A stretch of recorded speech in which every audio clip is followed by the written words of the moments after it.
Ano? Yun, dito na po kami sa Hong Kong. Tapos na po kami magpa-ID. Ano, mag-medical. So, yan, nilibre kami ni Madam. Finally po, din na kami. Yung broker namin ng pagkain. Yung mga kasama ko.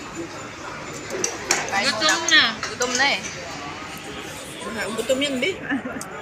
Thank you po, Maris Manpower. Nakarating po kami ng maayos. At maraming salamat sa inyong pagtulong para kami ay makarating ng maayos sa Hong Kong. Shout out po sa Maris Manpower. Apply na kayo dyan, mga friends. Kay Ma'am Elise, special thank you po sa inyo sa pag-assist po sa amin. Pagdating po agad namin dito, Kaya tabi mag-yaman. bablog ako. Inintindi nyo agad kami. So, yun. Kano na kami. Yaman ka agad. May ano talaga ako. May YouTube channel. Kahit nung nasa Saudi ako nag-vlog. Kaya pa mayaman kayo. 100,000 ito. Wala ng followers mo. 7K.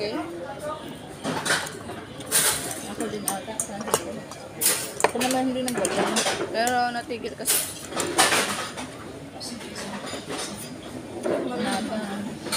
Nag-rice. Kain namin. Sarap. Ewan ko kanina yan. Ano, hati-hati na tayo dyan? Siguro. Isa-isa kasi siya. Di ba't kaya pili tayo kung beef? Ayan. Sa mga dito sa Hong Kong yan, dito kami. Yan, yung lugar. Ayan.